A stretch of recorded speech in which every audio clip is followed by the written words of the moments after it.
Hello students, perimeter and area के new video में आज हम क्वेश्चन आंसर सीरीज शुरू करने जा रहे हैं।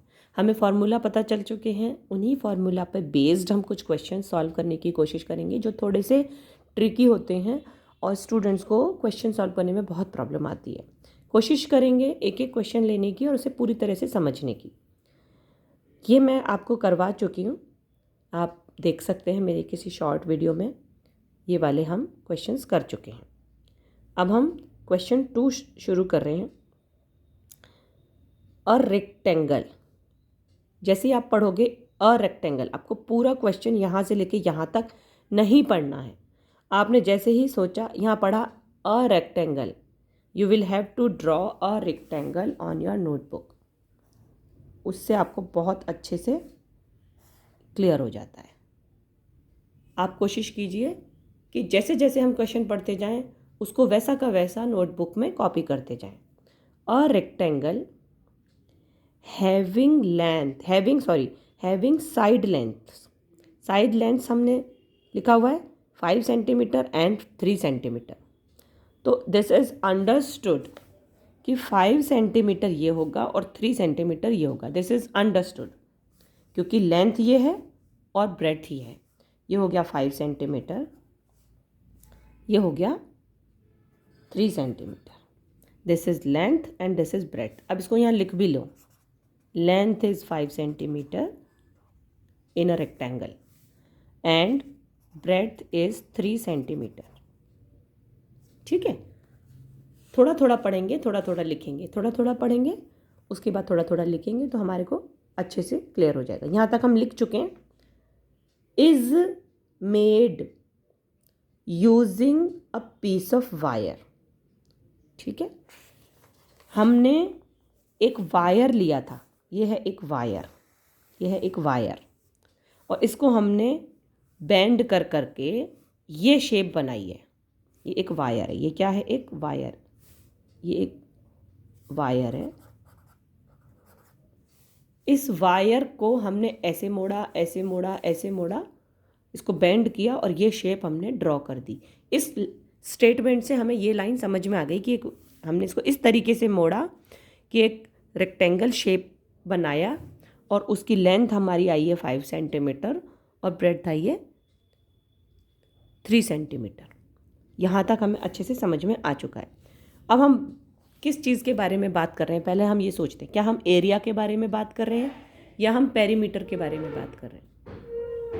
ऑब्वियसली हम साइड्स के बारे में बात कर रहे हैं और हमने एक वायर से बाउंड्री बनाई है।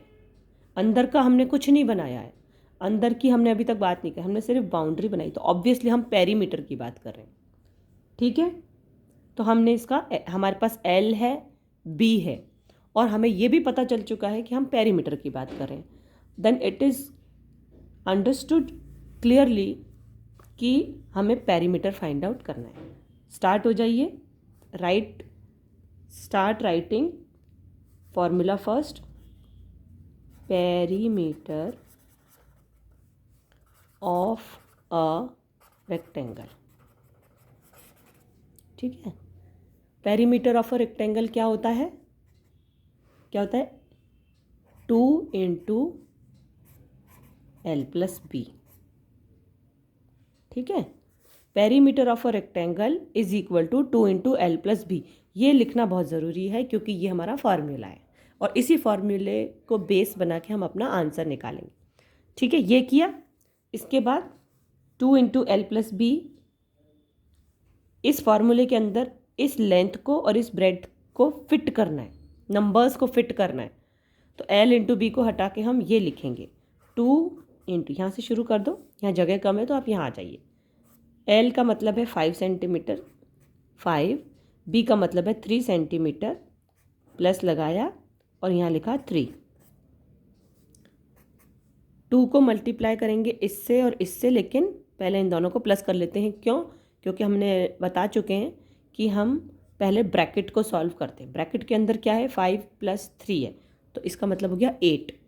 2 एज इट इज़ आएगा, मल्टीप्लाई एज इट इज़ आएगा, और इन दोनों को प्लस करके आएगा 8। तो हम इस ब्रैकेट को अब हटा देंगे और यहाँ लिख देंगे 8। 2 × 8 विल बी 16। यहाँ सेंटीमीटर है, यहाँ भी सेंटीमीटर है, तो यहाँ क्या आएगा? सेंटीमीटर। ठीक है, एक पोर्शन हमारा कवर हो चुका है इसका, इस क्वेश्चन का यहाँ तक हमारा पीस ऑफ वायर तक हमने पढ़ चुके हैं। अब हम पढ़ रहे हैं इफ़ द वायर इज़। अब इफ़ का मतलब एक कंडीशन हमारे को दे दी, एक कंडीशन हमें दी गई है कि if the wire is straightened and straightened मतलब स्ट्रेट, हमने उसको स्ट्रेट कर दिया। वायर को, जो इस शेप का वायर था, पहले इस शेप का था, उसे बेंड करके हमने ये शेप बनाई थी। ठीक है, अब इस शेप से वापस हमने उसको खोल दिया और वापस से उसको एक वायर बना दिया। ठीक है, पेरीमीटर इज द सेम। अभी भी ये लेंथ हट चुकी है, ब्रेड्थ हट चुकी है, पूरा कंप्लीट वायर बन चुका है। इसका मतलब इस कंप्लीट वायर की लेंथ क्या है? इस पूरे वायर की लेंथ क्या है? ये जो हमने पेरीमीटर फाइंड आउट किया था, क्योंकि वायर यहाँ से शुरू हुआ रहा, यहाँ गया, यहाँ गया, यहाँ गया और यहाँ गया। ये वायर था पहले भी, तो इस वायर की पूरी लेंथ क्या आ जाएगी? पेरीमीटर ऑफ दिस रेक्टेंगल इसकी पूरी लेंथ को कवर कर रही है, इसलिए इस पूरी लेंथ का मतलब है इसका जो पेरीमीटर आया था वही इसकी लेंथ थी। तो लेंथ ऑफ द वायर अगर हम लिखना शुरू करें तो length of the wire is equal to 16 centimetre. किसी को प्रॉब्लम तो नहीं हो रही है यहाँ तक समझने में? बहुत सिंपल सी बात है। जैसे ही ये इस वायर से हमने एक रेक्टेंगल बनाया, रेक्टेंगल का पेरीमीटर निकाला, फिर इसको खोल दिया, तो वो जो पेरीमीटर रेक्टेंगल का था वही तो इसकी लेंथ होगी। इस वायर की लेंथ पेरीमीटर से हमने इक्वल की है। ठीक है, अब हम नेक्स्ट स्टेटमेंट पढ़ रहे हैं। If the wire is straightened, straight कर दिया हमने उसको, एंड देन बेंड, फिर से बेंड किया टू फॉर्म अ स्क्वायर। पहले हमने इसी वायर से ये बनाया जो रेक्टेंगल था, अब इसी वायर को फिर से बेंड किया और एक स्क्वायर बना दिया। वायर सेम है, length of the wire is same, it means इसका जो पेरीमीटर था वही इस वायर की लेंथ थी, और इसी वायर को यूज़ करके हमने एक स्क्वायर बना दिया। वायर अभी भी सेम है, आप प्लीज़ समझने की कोशिश कीजिए। Length of the wire is same, length of the wire is 16, perimeter of a rectangle is 16 centimetre. तो perimeter of a square will also be same. Perimeter of the square same. क्यों same? क्यों same? क्योंकि इसी wire को use करके इसको बनाया, इसी वायर को यूज़ करके स्क्वायर बनाया। इसी वायर की लेंथ हमने पहले फाइंड आउट की पेरीमीटर से, और इसी वायर से ये बनाए, तो इस वायर की लेंथ अभी भी यही चल रही है, सेम चल रही है। और जैसे ही इस वायर को बेंड करके हमने स्क्वायर ड्रॉ किया, स्क्वायर बनाया, तो उस स्क्वायर की लेंथ उस वायर की लेंथ के इक्वल ही होगी। उस स्क्वायर की पूरी पेरीमीटर अभी भी सेम है। इसी ट्रिक को यूज़ करके हम आगे भी क्वेश्चन सॉल्व करेंगे कि क्वेश्चन में ही हमारा आंसर छुपा होता है। क्वेश्चन में कभी भी ये नहीं आएगा कि find out the perimeter of this shape. वो क्वेश्चन कम मार्क्स के होते हैं। बड़े मार्क्स के, ज़्यादा मार्क्स के जो क्वेश्चंस होते हैं वो थोड़ा इस तरीके से ट्रिकी होते हैं कि आपको क्या समझ में आ रहा है कि एक वायर था, उसे बेंड करके ये बना दिया, फिर उसी वायर को खोल दिया, फिर उसी वायर को बेंड करके हमने स्क्वायर बना दिया। वायर अभी भी वही है। तो लेंथ ऑफ द वायर हमें नहीं पता थी, तो वो हमने इस लेंथ और इस ब्रेड से हमने इसकी लेंथ निकाली। लेंथ मतलब इसका पेरीमीटर, और इसकी लेंथ को वापस से फोल्ड कर दिया इस शेप में, तो इसका मतलब इसका भी पेरीमीटर हमें पता चल चुका है। इसी तरीके से क्वेश्चन को धीरे धीरे पढ़ेंगे तो उसका मीनिंग समझना चाहिए। सबसे पहले सॉल्व बाद में कीजिए, सॉल्व नहीं करना है, पहले मीनिंग समझना है। ठीक है, अब हमने इसको स्ट्रेट करके एक स्क्वायर फॉर्म कर दिया, ये रहा। What will be the length? 2 बार पढ़ेंगे। What will be the length, हमें केवल लेंथ निकालनी है of a side of the square. ये है length of the side of a square, यही तो लिखा हुआ है, इसको आपको फाइंड आउट करना है। ठीक है, अब हमारे पास पेरीमीटर ऑफ द स्क्वायर आ चुका है, उससे साइड फाइंड आउट करना कितना सिंपल है। Formula perimeter of the square का फॉर्मूला हम सबसे पहले लिख लेते हैं।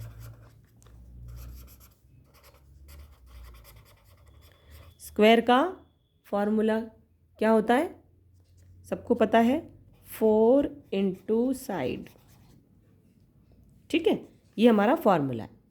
इस फॉर्मूले में हमारे पास क्या क्या चीज़ ऑलरेडी है उसे लिखेंगे। Perimeter of a square, perimeter of the square 16, ये हमारे पास पूरा है, तो इस पूरे की जगह मैं लिखूंगी 16। फिर हम इज इक्वल टू पे आ जाएंगे, फिर 4 की जगह 4 आएगा, मल्टीप्लाई की जगह मल्टीप्लाई आएगा। साइड कितनी है, ये वाली साइड, ये आपको पता है, नहीं पता, इसी को तो फाइंड आउट करना है। ठीक है, तो हम इसको लेंथ मान लेते हैं अभी फ़िलहाल के लिए, कि इस साइड को हमने L कहा है, length of the side is L। ठीक है, हमें ये नहीं पता इसलिए हमने इसकी जगह L लिख दिया। अब क्या होता है, मैंने अपने शॉर्ट वीडियो में भी बताया है, वहाँ आपको समझ में नहीं आए तो आप यहाँ देख सकते हैं, और यहाँ आपको समझ में नहीं आए जो चीज़ वो आप शॉर्ट वीडियो में देख सकते हैं। 16 is equal to 4 into L। तो इस पूरी साइड को उठा के इस साइड और इस पूरी साइड को उठा के इस साइड हम लिख सकते हैं, क्योंकि ये दोनों चीज़ें इक्वल है, कैसे भी लिख दीजिए। समझ में आ गया। ये पूरी चीज़ जो भी इज इक्वल टू के बाद लिखी हुई है उसे हम कहते हैं राइट हैंड साइड, और इसको हम कहते हैं left hand side. Is equal to के this side is left hand side, और इज इक्वल टू के दिस साइड इसको कहते हैं राइट हैंड साइड। अब इनको हम एक्सचेंज कर दें तो कोई फ़र्क पड़ेगा। 4 इंटू L इस साइड ले आए और 16 को उस साइड ले गए, कोई फ़र्क नहीं पड़ेगा क्योंकि ये इक्वल है। 16 यहाँ था तो भी अकेला था, यहाँ है तो भी अकेला। 4 इंटू L यहाँ था, 4 इंटू L इस साइड ले आए, और बीच में इक्वल टू ऑलरेडी है। मतलब जब ये दोनों चीज़ें इक्वल हैं तो दोनों को एक साथ, जब हम एक साथ सारा साइड उठा के एक साथ रख देते हैं, इसका भी सारा साइड उठा के, तो हम इसकी प्लेस को चेंज कर सकते हैं। क्यों किया है हमने, क्योंकि हमें जो चीज़ फाइंड आउट करनी होती है ना बच्चों, उसे हम कोशिश करते हैं लेफ्ट हैंड साइड रखने की। ये L यहाँ पर रह जाएगा, इज इक्वल टू 16 यहाँ है। अब इस 4 की प्लेस को हम चेंज करेंगे। हमने जब पूरा 4 इंटू L पूरी प्लेस चेंज करते हैं हम, तो और साथ में इसको भी चेंज करते हैं, इसको चेंज करना नहीं कहते, उसको एक्सचेंज कहते हैं। तो जब पूरा एक्सचेंज होता है तो एज इट इज़ हो जाता है, लेकिन जब इसमें से कोई एक चीज़ हम एक्सचेंज एक चीज़ को 4 इंटू L, 4 को इस साइड लेके जाएंगे तो ये 4L के साथ मल्टीप्लाई था, यहाँ जाके उसका साइन चेंज हो जाएगा और वो हो जाएगा डिवाइड। अगर इन दोनों के बीच में प्लस होता तो इस साइड जाके हो जाता माइनस। कोई भी एक चीज़ अगर हम हटाएंगे, L को हम यहीं रखेंगे, 4 को हम हटा देंगे और उसको इक्वल टू के इस साइड लेके जाएंगे। यहाँ पर 4 हो रहा था मल्टीप्लाई, यहाँ जाएगा जब उल्टी साइड जाएगा तो वो मल्टीप्लाई नहीं होगा, वो होगा डिवाइड। अब इसको ऐसे भी डिवाइड करके हम अपना आंसर निकाल सकते हैं। ठीक है, ये हो गया 4, और इसको ऐसे भी कर सकते हैं, ऐसे करके 1, और ये 4 टाइम्स हो गया तो इसको आ गया 4। ऐसे भी सही है और ऐसे भी सही है। लेकिन आपको बहुत अच्छे से एक बात पता है कि जब किसी चीज़ को हम ऊपर से सेंटीमीटर और सेंटीमीटर में यूज़ करते आ रहे हैं, ये भी सेंटीमीटर था, ये भी तो आंसर 4 नहीं आएगा। जब तक हम इसके पीछे इसका यूनिट नहीं लगा देंगे तब तक हमारा आंसर कंप्लीट नहीं होगा। ये है हमारा length of the side of a square, ये है 4, ये आ गया 4 सेंटीमीटर हमारा आंसर।